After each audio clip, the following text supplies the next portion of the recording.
Hello everyone, and welcome back to our weekly writing Q&A series. And this week I have a question about historical research, one of my favorite things, from someone on YouTube, Happy Odd Girl. And she asks, my question, for historical novels, how do you know when you've done enough research? I'm thinking of having a go at one, but it's new territory for me, and it's possible I could go on researching forever. How do I know when to stop? Very good question. I can attest it's difficult. I used to have this sort of arbitrary limit of a month of research, and then it turned into 3 months. And I think the last book I spent almost a year researching, which was great, and it definitely paid off.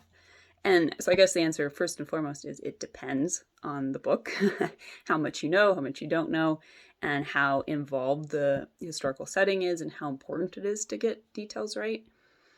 So for me, I was writing about 1820 London, which is a very popular time for historical fiction. It's, kind of in that Regency period or just afterwards where there's a lot of very passionate readers in that period. And so I really, really, really wanted to make sure I was getting all the little minutiae right, because I knew that if I didn't know, then my readers definitely would. Anyway, so I'm just going to sketch out how I do it, and hopefully it'll be helpful in giving you some ideas about how you want to do it. And the first thing is that, obviously, generally I don't start writing a historical novel unless I have, some idea of what the period's about. So I have some basic knowledge about what's going on in the world, what the mores of the time would be, and that kind of thing. And that kind of allows me to formulate the story. So generally, I like to go ahead and do my entire outline, which, as you may know, are pretty in depth. I'm a passionate outliner before I start researching. And what this does is it allows me to know exactly what questions I'm going to need to answer in my research. So, for instance, my latest book, Wayfarer, was a gas lamp fantasy set in 1820 London. And I knew that, kind of the description that I use for it is that Spider-Man meets Dickens, Charles Dickens. So I knew that I wanted to really dig into the underbelly of London and pickpockets and that kind of thing, debtor's prison. So I had a lot of questions specifically about that, and I needed to know a little bit about high society and balls and stuff like that as well. But knowing what the story was about, where it was going to go, what the characters were going to do, and what settings would be involved allowed me to really hone in on the topics that would be specifically helpful for me in my story. So I could kind of go through the scene list after I wrote the outline and say, okay, I need to know this and this and this and this. And that then allows me to go ahead and create a bibliography for the research of this. These are all the books that I think will help me answer this.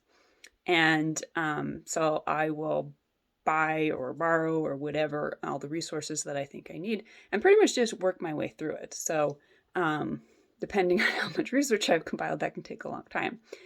And then by the time I've gotten to the end of it, hopefully I feel like my questions have been answered. Another thing I do is think about certain categories of information. I know I'll need to know about vocabulary, I'll need to know about clothing, things like that. Food, things like that are just common to any kind of story and that you want to feel really natural and authentic. So I'll also look into and make sure I feel like I've got a good basis on that. I'll take notes as I go. I like to transcribe them so that I can easily, use the computer to search and find keywords and things when I need to do the research.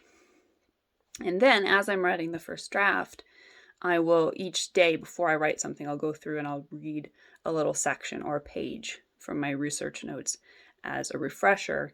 And of course, I can always refer to them, as I'm writing.